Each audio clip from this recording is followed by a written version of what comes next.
Question number 65. Arrange these words to make correct sentence.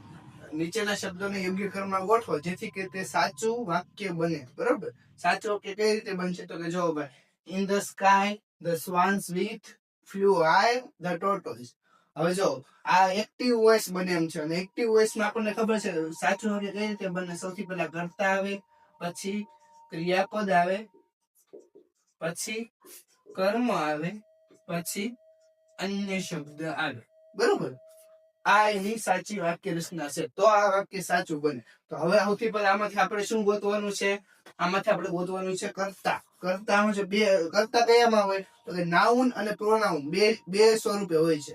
નામ અને સર્વનામ સ્વરૂપે કર્તા હોય છે. તો જો આમાં શું છે, ધ સ્વાન્સ વિથ છે અને ધ ટોર્ટોઇઝ બે નામ છે આપણને. આમાં બીજે કઈ નામ નથી. એટલે આ બે માંથી એક કર્તા આવી શકે. બરાબર? અહીં જો તો બે માંથી એક કર્તા છે. ડીબીબીડી છે.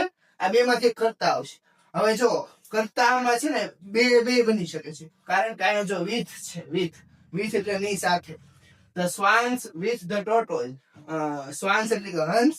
હંસની સાથે ધ ટોર્ટોઇઝ. ટોર્ટોઇઝ એટલે કાચબો પણ આકાશમાં વધારે ઉડ્યો. બરાબર? ઊંચો ઉડ્યો. તો હવે આ શું બનશે? પેલું બી બનશે. તો આ નીકળી ગયું, આ નીકળી ગયું. આ બે માં બી છે. બરોબર? હવે the swans with the tortoise.